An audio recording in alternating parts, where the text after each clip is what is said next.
welcome to the Slightly Educated podcast.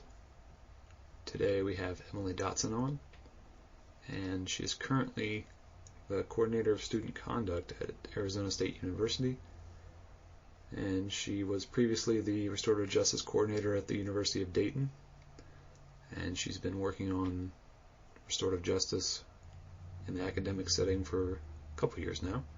And we start the podcast off with talking about advantages and disadvantages restorative justice has over punitive systems, and some first-hand accounts she has. We then talk about some misconceptions people have about restorative justice, mainly that the offender gets off easy, and then we move into whether or not letting the victim have a say in the punishment is a problem for restorative justice. And then we talk about punishment itself, why restorative justice punishes differently than the punitive system, and what that means in terms of sentencing and punishment in general. And lastly, we talk about how restorative justice can be used in a social situation. We talk about how restorative justice can handle misconduct, and I hope you enjoy the podcast. How are you? Good. How are you doing? Pretty good. Pretty good. So I think to start, we can start with advantages over the retributive justice that restorative justice has, specifically what you've noticed firsthand. Yeah.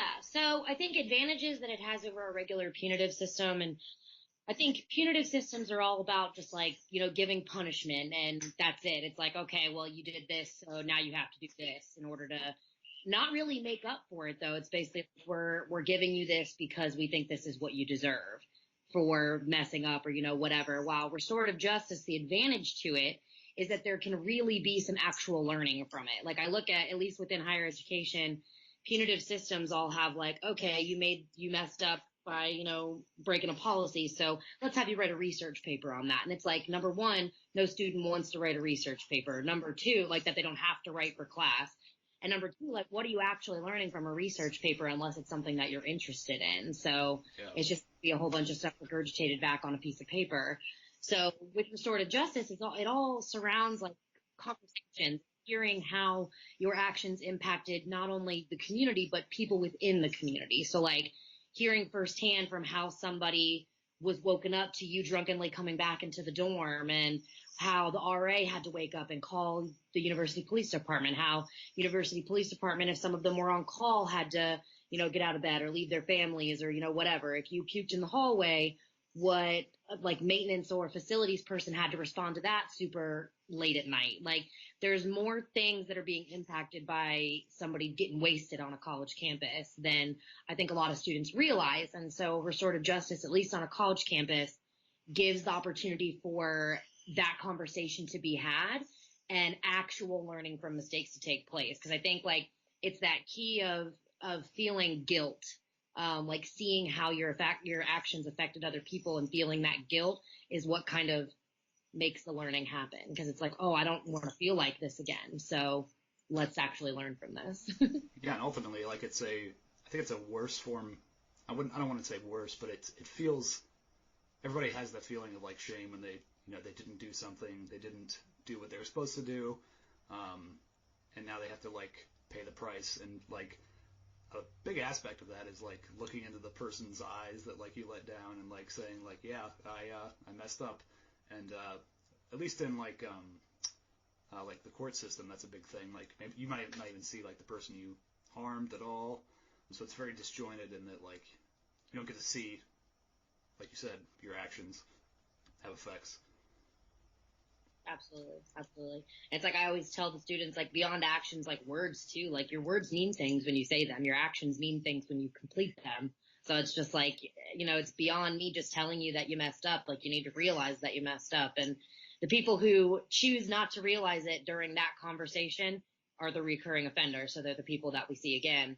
And hopefully that second time they learn from it. But unfortunately, the more times that you mess up, at least I think in both a college campus and through the judicial system, it's the more times you come back, the harder it's going to be to get out of it. I don't know about you, but I think it's much harder to look someone in the face and say, yeah, this is never going to happen again, and then do it again. I think that's a lot harder than like, writing an essay, a 300-word essay or something, and just turning it in, just like emailing it to someone.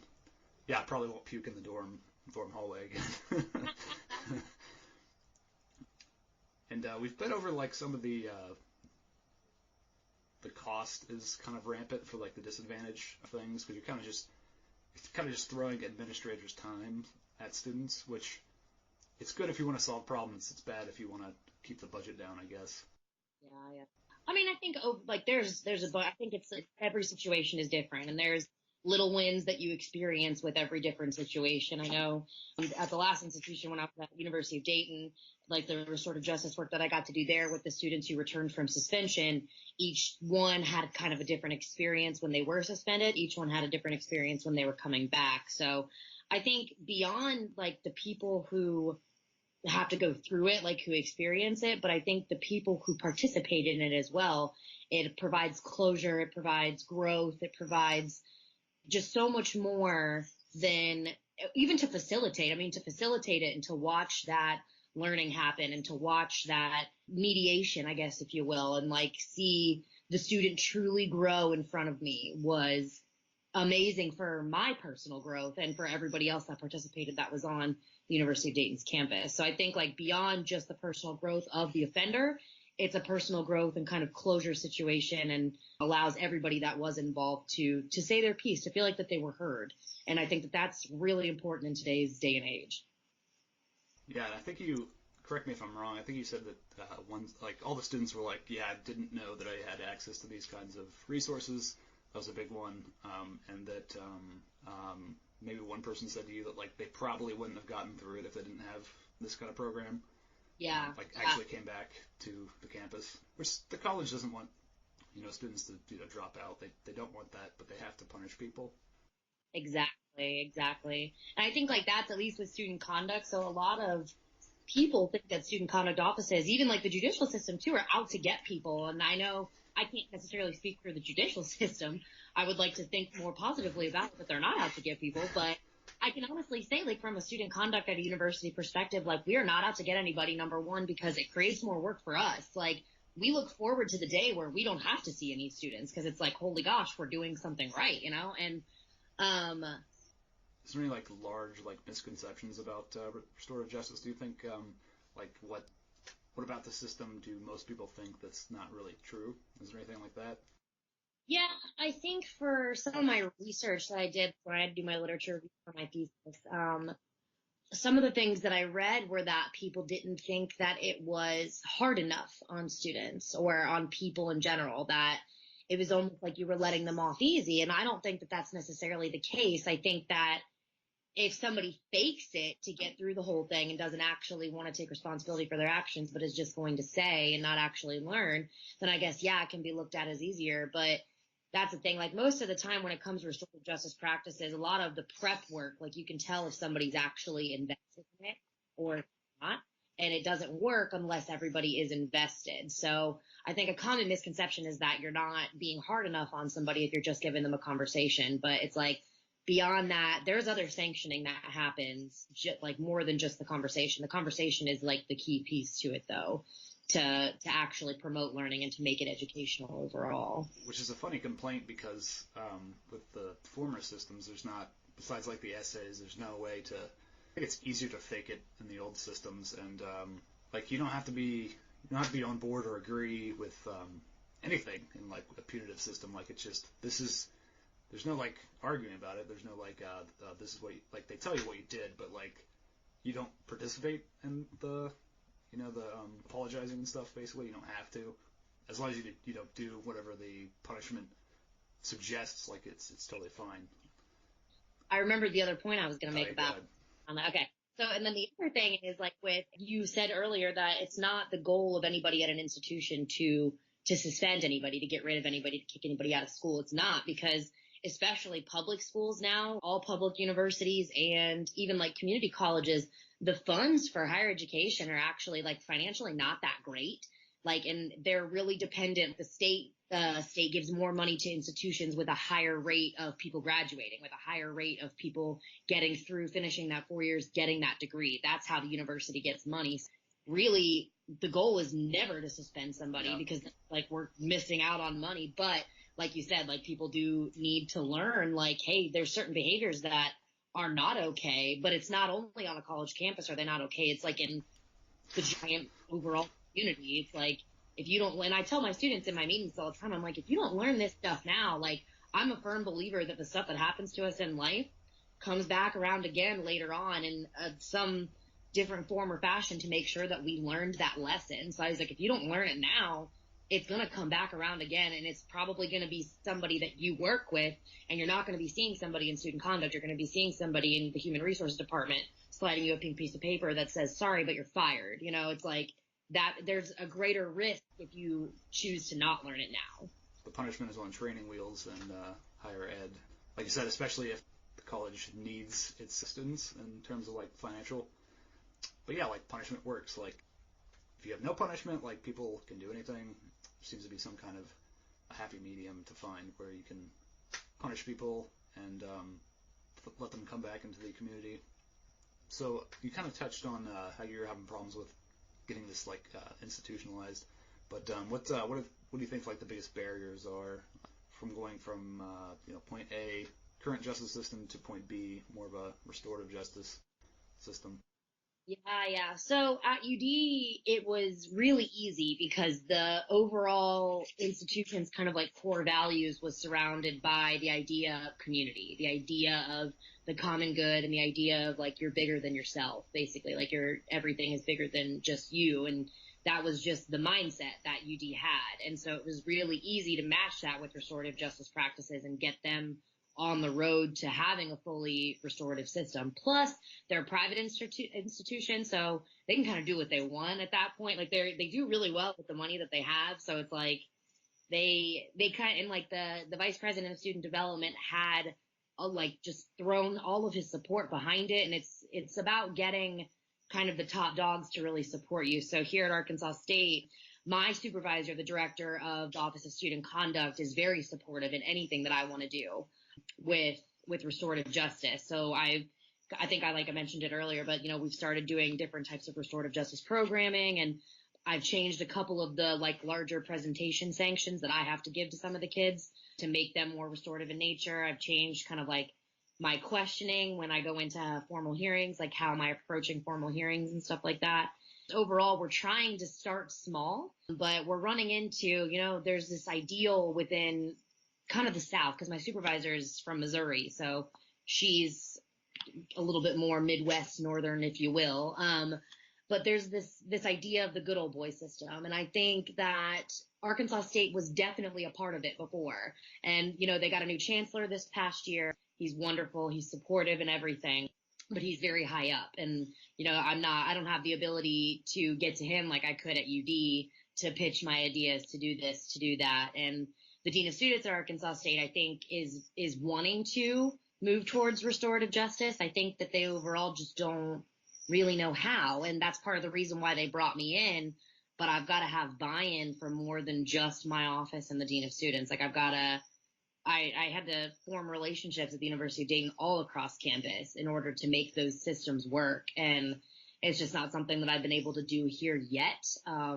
And I think a lot of that just comes from people being set in their ways, which that also goes to the idea of if it's not broken, don't fix it. But I think that mindset on a college campus, if it's not broken, don't fix it, is how you become stagnant, and it's how you don't grow, and it's how you are no longer able to meet students where they are. Because a lot of students today, at least from my experience at the University of Dayton, they learn from having conversations with people, and they learn from hearing inspirational words and things like that from people, and being built up from people around them within the community.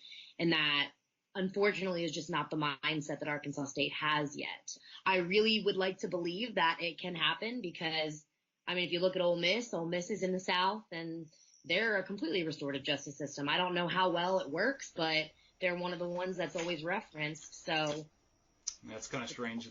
Yeah, in the deep South too. Yeah. That's what's Yeah, it's kind of ironic that the whole like takeaway of restorative justice is that like you're part of like a networked society, and your actions have consequences to many people, and one of the first barriers to get all of the moving parts to get on the same page as you. Yeah, I know. Like, oh my gosh, but there's no alcohol allowed on campus, like at all at Arkansas. I know, right? Wow. I'm like, what? This is a dry county, so like you can't even buy alcohol at the gas station. You have to go to the next town, which is wild. But So, how many off topic, I guess, just because you said it, how many like alcohol related offenses are there? not honestly, like so we did a story circle last week where like I asked a question to the students that were participating. It was a sanction. I was like, the question said, do you think Arkansas State has a problem with alcohol? And all the students were like, I don't think it's any different than other college campuses. And then it got to me because, like, I participate. And I was like, honestly, I'm going to be real with you guys. Like, compared to my last institution, no, there's not an issue with alcohol here. Because it's not here. Because it's not here. I mean, like, when students are caught with it on campus, it's often like they have a bottle of wine in their apartment, or they have an empty bottle in a desk drawer, or, something along those lines. Like, it's never, I think I've had one instance where they were having an actual party.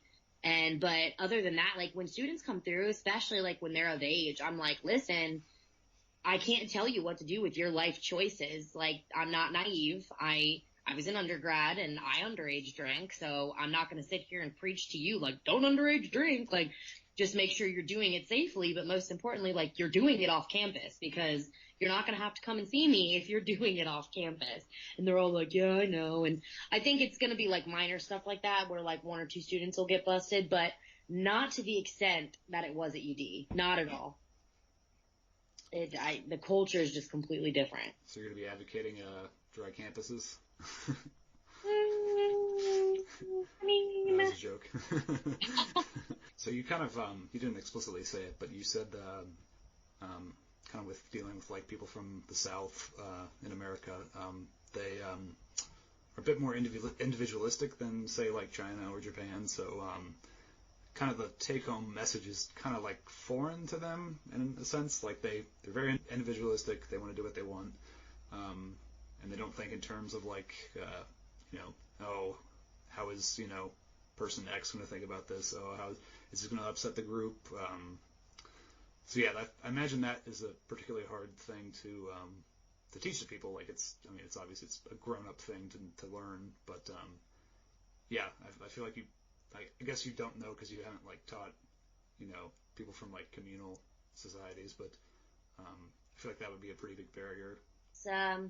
I think there's just a lot of tradition in the South, and there's a lot of, like you said, individualistic mindset, and there's a lot of just people don't like change. And I don't think necessarily that like the northern states people are more apt to change or anything like that. Like I think that there's different areas where people are, but I think like where I'm located geographically right now, people don't like change. Like like how I mentioned, it was a dry county. They're building a new movie theater right now, and they're talking about adding alcohol to that movie theater.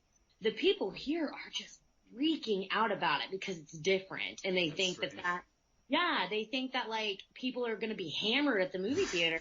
Like, number one, I've had alcohol at the movie theater before, and it's expensive. So like I'm only going to buy one drink, and that's only if I'm feeling bougie. Number two, like I'm not going to be getting up after I just paid like $14 with lounge seats now to see a brand new movie that I've never seen, to be constantly getting up to go refill my drink. Like, it's not going to happen. I guess it depends on whether or not the movie's bad, right? But also, I mean, like, I've brought bottles of wine into the movie theater in my purse before, so it's not going to stop me. So I'm just like, I don't know. I think just down here overall, that's just the best example I can give for what's going on right now. But the mindset for change is just not necessarily here. And I think, like, some people have it, but it's hard to stir the entire community into change. So moving on to a bit more abstract, so like Hobbes, his Leviathan theory for government enforcement of being like the only agent that can like enforce violence, like death sentences and stuff like that. There's a big reason why violence has increased because, you have a third party like adjudicating the offense, and you completely take the situation and turn it cold. Basically, no one's arguing for or against what should happen in terms of the punishment. It's a third party. Do you think there's any problems with restorative justice in that it gives the victim a bit more active role, and you haven't I guess you haven't really seen this in terms of your setting, but what do you feel about that? Do you feel like giving the victim a voice might make it harder for the offender to kind of come to terms with what he needs to do? No, I don't think so, because I think that it's important for, that's kind of what it's based on, how it works. Is it's important for the offender to hear how the victim was affected by it. And, there are I've seen videos, not in real life, but I've seen videos multiple times throughout the trainings that I've been through where the offenders had a complete breakdown in the middle of the session because they didn't realize how much of an impact their actions had on other people. And so I think that it's reliant on that, where giving the victim a voice not only gives them closure, but that's where the offender actually learns what happened, why this was such a big deal, because they see it firsthand how someone was affected and in what ways. So I think it doesn't work if you don't allow the victim to have a voice. But that goes back to as well, both parties, there's a lot of prep work that goes into, if you're going to have a restorative justice conference, you sit down with both parties separately and figure out what it is that they're going to say. And then you as the facilitator have to be able to not only mediate that, but also be aware that, some people are crazy and they'll come into a prep meeting and they'll say yeah, this is what I'm going to say, blah, blah, blah, X, Y, and Z, lay it all out. And then they get to the actual conference and it's completely different. They just snap, they turn into a different person. They start yelling, all kinds of crazy stuff. So I know she was the director of the office when I was at the University of Dayton, had told me a couple of stories where she was involved in things like that, where it was just completely different. And sometimes you can't always predict how people are going to be. You kind of just hope for the best. But definitely that, giving the victim the voice is the key part, I think, to making sure that restorative justice works. Yeah, it definitely adds a variable that you can't really control. You have to kind of adapt to it, I guess, whatever they say. And yeah, being a facilitator, kind of turning whatever they're saying into a learning outcome, I guess, for the offender. Absolutely. And trying to almost put there are some things that you can't put a positive spin on. I know over in Europe, they're working on Title IX cases. They're trying to do restorative justice on some of them. And more power to them. I don't see that working in the U.S. anytime soon. But if some people actually want to participate in that, and that's how they're going to get their closure and things, more power to them, honestly. Remind our listeners what Title IX is.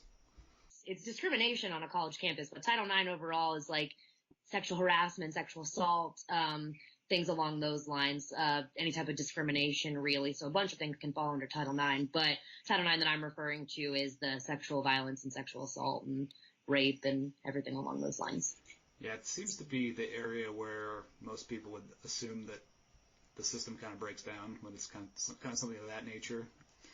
But I think it was in Canada. I'm sure you've seen this study, but 90% or maybe 80% of women who were raped, they agreed to do within a study, agreed to actually sit down with the offender, which is not a percentage you would guess. I would guess it'd be 40 or 30%, but that's really impressive. I think women are definitely a breed that like to have the last word on things, and secretly when you're sexually assaulted, it's the basic premise of it is you have your power taken from you. And it's, I think, allowing them to have that power back to be able to speak on it, because, I think as a woman, I was definitely taught you're going to cause more damage with your words, or you're going to be able to express yourself better with your words than what you are with your fists. And that's just part of, I would like to say that's part of everyone, but, I think that's part of what's really ingrained within little girls is you need to learn to use your mind, not your hands. And so I think women are petty overall.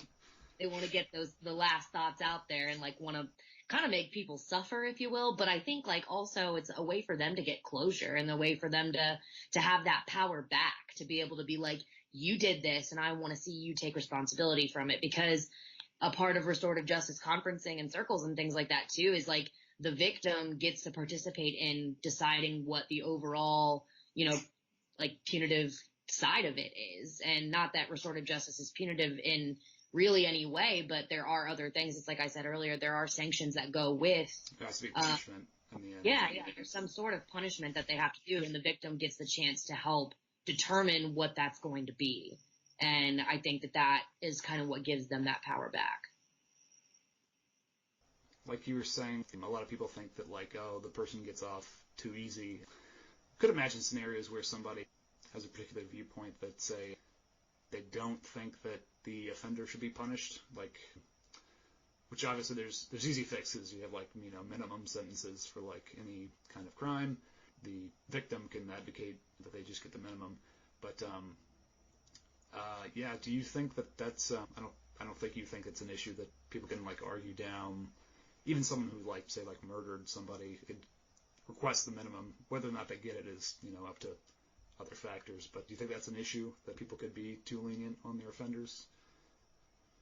I think from a third party outsider perspective, it might look like that but I think like the punitive side of it, like punishment part of it, tends to be less after you have a restorative justice conference, because you get to have that conversation right then and there. And I think that that's where people feel like the most justice kind of was served, is by having that conversation and by getting that key piece, like the closure piece. And so I think like the people, because the last part of it is determining what the punishment is. And I think after having that conversation, and as long as the offender was genuine with the victims, I think that they're more likely to kind of not let them off easier, but be like, I feel like in order for them to truly grow from this and to truly learn from this, like this is what we need to give them. We need to give them counseling. We need to give them this. We need to mandate this, like things that are not only going to overall help them, but overall help the community. And so I think like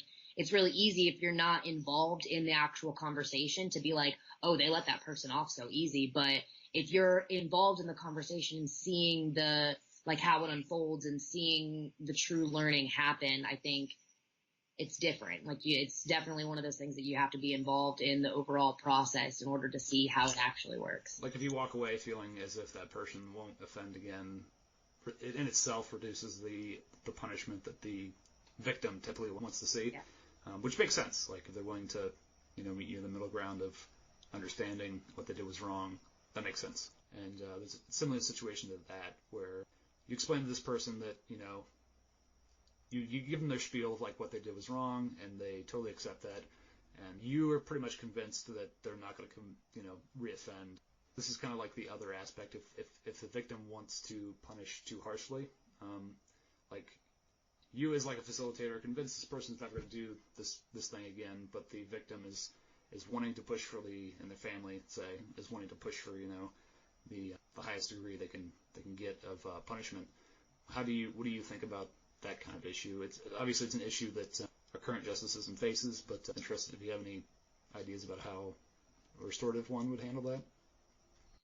Yeah, so I think the important piece with that is that the person who was offended is not the only person that's helping decide what the punishment's going to look like. So overall, like that's a conversation in and of itself. So if like that person is in there and, their support person is a member of their family and they're both advocating like, this is what we need, like as the facilitator. And then there's usually a facilitator and then a co-facilitator. So like there's somebody else in there that's like recording the whole thing, like taking notes while it's happening, things along those lines of what people are saying, what the outcome is going to be, things like that.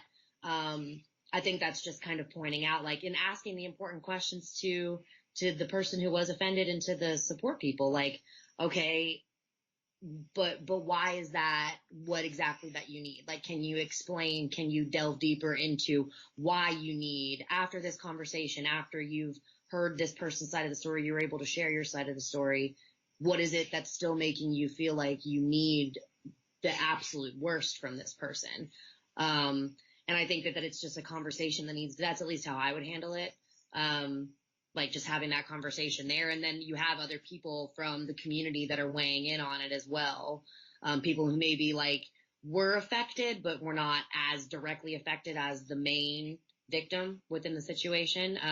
And usually those people are a little bit more like, yeah, okay, you messed up. As long as you're taking solace in the fact that you messed up, then we can move forward. And those people usually have kind of a little bit more open minds. But I think a lot of that goes back to as well, like during that prep work, like that's something that you ask. You're like, hey, what is it that you're going to need from this situation? Like if everything goes well and this conversation goes well, you ask them ahead of time, like, what do you want to see happen? And as long as that answer matches within the actual conference portion, then you're good to go. But if they tell you in the prep session, like, okay, I want the absolute maximum, then you have that conversation one-on-one of like, okay, but why? Like, because that I think kind of goes in with the mindset of like, there's not total buy-in.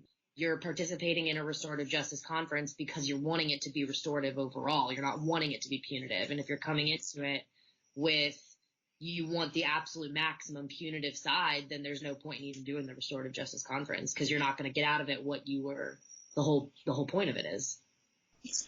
Yeah, so yeah, I guess, yeah, it kind of selects against that kind of mentality in general, but yeah, I'm just kind of wary of, like, you could easily imagine a situation where someone has learned their lesson and punishment would actually put them, you know, in a, like, more likely situation to reoffend, you know, either probation or prison for, like, say, like a year or two.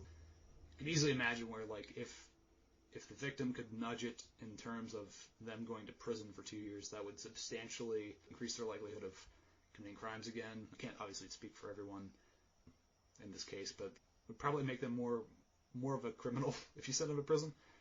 Just generally make them look less kindly upon interaction with restorative justice. Yeah, you have anything else to add to that? Or I think like with the criminal justice system, that's so hard when it comes to, you know, sending people to prison, sending people to however long they're going to be in. And I mean, yes, like some actions do warrant that, but I think like you're literally ruining somebody's life because you're at the point when they are able to actually get out or they're able to be on parole, they're able to be on probation when they're done serving their actual time. You know, there are not a lot of places that hire people. So, you know, that have records. And so it's like you're either taking a gamble on hiring somebody who's got a record or you're not going to hire them. And then that's forcing them back into the previous actions that could have led them into jail in the first place. So it's just like, it's one of those things where like, even if we're having the conversation on a college campus about suspending somebody, it's kind of like you look at their past history, you look at what the situation is here and what they've thought about since everything happened. So like I've had students that have like known that they messed up ahead of time and before they even come in for their hearing, they're like, I went to the counseling center and I had this conversation with so-and-so and I went to the Center for Alcohol and Other Drugs and I took this assessment and I'm going to start doing this and do counseling weekly. And because I realized that I have a problem with alcohol or, you know, whatever. There are students that will do that. And those are the people that are more likely to not reoffend, are the ones that are like, okay, this is a huge deal. Like I'm about to lose everything educationally. It might ruin my life. So I need to get my stuff together here. people saying that like it's too easy on people. Well, it should be easier on you if you're willing to learn. If you're reducing the reason we punish is to reduce, likelihood of reoffense. That's like the number one. There's a couple different reasons people punish, but like not a ton of people are saying anymore that like you should punish because it's the thing to do. It's not because we're trying to prevent something. It's not because the victim needs anything. It's because a person needs punished, and it's kind of like a down and dirty way of getting people to not do things. But it just seems to miss the point to me, I guess. But and another criticism is that you could never fully make restorative justice available for every kind of crime and every kind of scenario. Even in academia, I don't think that would be feasible. I could see that it would probably be easier. The punishment would be easier if you went through restorative justice, but at the end of the day, I don't know how you would like actually find this data, but like if you show this person's less likely to reoffend when they go through the RJ program, than like just get punished, like suspended or something. I think they deserve that reduction in punishment, I guess. Yeah, absolutely. Well, and especially because there's just so much other prep work and conversations that are had with restorative justice too. Like I think people just see it as like you come in and you have this one conversation. That's not the case at all. Like there's a lot of prep work that goes into it, and figuring out before you even get to that final conversation where you are uniting the victim with the offender, there's a lot of stuff that goes into it, a lot of time that's spent on it before that even happens. And I think that's something that a lot of people kind of don't realize about it either. Yeah, because you have like, you'll be in the position as like a facilitator to recommend like counseling, right? Yeah, that can be like one of the sanctions that's imposed afterwards, like punitively. But I know like in order to have an actual restorative justice conference, if you're even like, it doesn't matter, like everybody who's participating, like you have to have a pre-conference before you do a restorative justice conference. And that involves like actually sitting down with somebody face to face and going through a checklist basically of like, these are the questions that you're going to be asked. What are you going to say? And there are some people that you have to have multiple pre-conferences with because they don't even know at that point in time. They're like, I actually really need to think on this. So can we reschedule this meeting and I take these questions with me so that way I know what I'm saying? And it's almost like you're practicing, like you practice with them before you go in. So that way they're not like, that way they're able to say everything that's truly going to give them that closure. I'm not surprised by it. That's interesting. I didn't know that kind of like a slow ball pitch for the upcoming. That makes sense because like I could see the like offender feeling like it's an ambush if they didn't have some kind of preparation. They would just be, bowled over by the victim, as ironic as that would be to see. Well, and I know the offender's allowed to have a support person in there too. Like there, in a lot of the RJ conferences that I've done, the offender has chosen not to have a support person in there, but they definitely can. They can probably have two support people if they really wanted to. I mean, and that's somebody that cares about them. They know cares about them, is going to be there for them, but it's also somebody that's like, hey, you did this, and like we need to talk about it because you need to learn from it because you messed up. So how can we make this better? How can we give back overall? And that too, like more than just hearing from the victim, the person who was offended, or the people who were offended, like to hear from that person's support person how it made them feel to see them make this mistake. That also adds to that shame piece of like, dang, I really did mess up because somebody that I care about is telling me I messed up in this way. Kind of stepping outside the bounds of, I guess what you were like, probably comfortable with talking, at least from like a experience perspective. So like, I'm sure you know of like the whole like Aziz Ansari and Louis C.K. like misconduct allegations and stuff like that.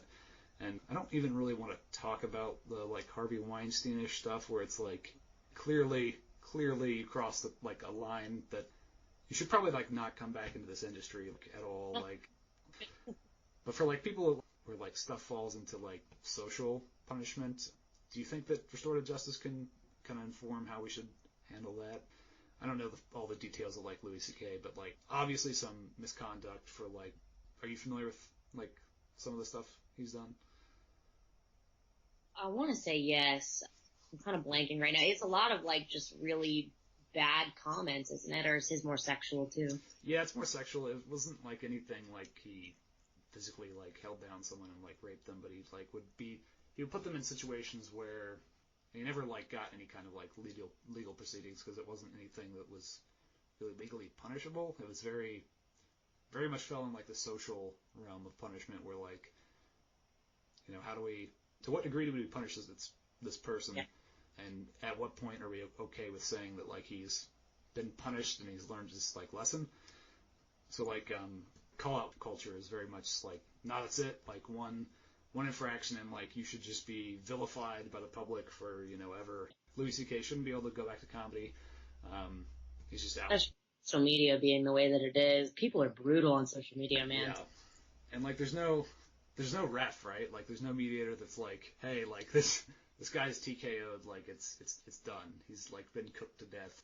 And I'm not saying Louis C.K. has been that, but there's from your perspective, do you think?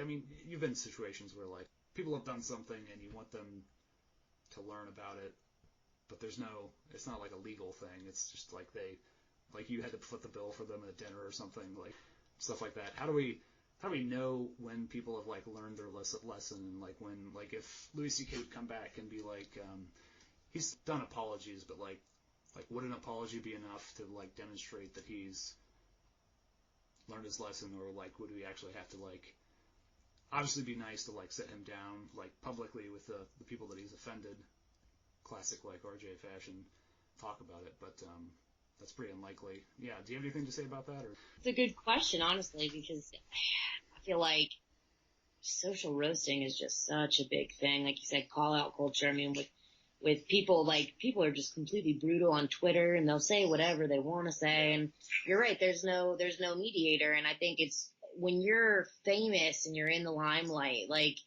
it's very easy for people to pass judgment on you who don't know you. And in all honesty, like I think sometimes that's a worse punishment than anything else, is to have, thousands of people tweeting about you, about how much they hate you or like wish you were dead and stuff like that. And, I don't think that that is necessarily okay by any means. Like I do think that, they need to hear some stuff that's going to make them feel uncomfortable to learn from what it is that they did. But on a grand scale like that, I don't know if there is something that you could do I mean, you, with restorative justice, you want to look at like giving back. So I would sit there and think about like, obviously, like you can give overall apologies, you can give individual apologies, like whatever you think apology wise, but like, how are you truly going to give back to the overall community that you impacted, that you hurt?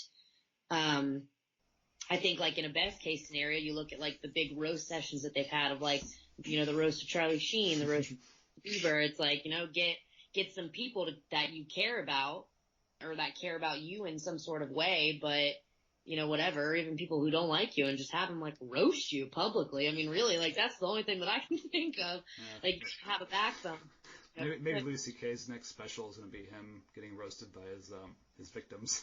Yeah, like honestly, I don't know. I really don't know, because nothing, even if they were to try to do that, like that's going to be publicized. So it's like, really, you're making it even worse for the people who were offended by him. And so that's hard. That's a hard question. And I think that takes more than just one person experience with RJ. Like they got to have a whole friggin' team of people to make something like that work. But that's kind of like my first initial thoughts on it, is like, you did this, the culture that we live in today, people are going to want their justice, want to get that closure. So what better way than to just be roasted? So yeah, I mean, I guess in that way, like overall, you're giving back to the community by giving different people opportunities, and allowing other people to laugh, because so I think it's a lot of little things is what is going to be most helpful for stuff like that. And it's going to take a long time, honestly. Like there's not any one thing that's going to overall make it better for him, but it's a lifetime of little things when you abuse power like that. I think it's probably about a good place to stop. Is there anything else you wanted to tack on to anything? I don't think so. I feel like that was really good. I'm also really glad that we had this conversation, because it's good to talk about restorative justice, because it is something that I'm truly passionate about. Yeah, thanks again for doing all this, taking time out of your adult life. No problem.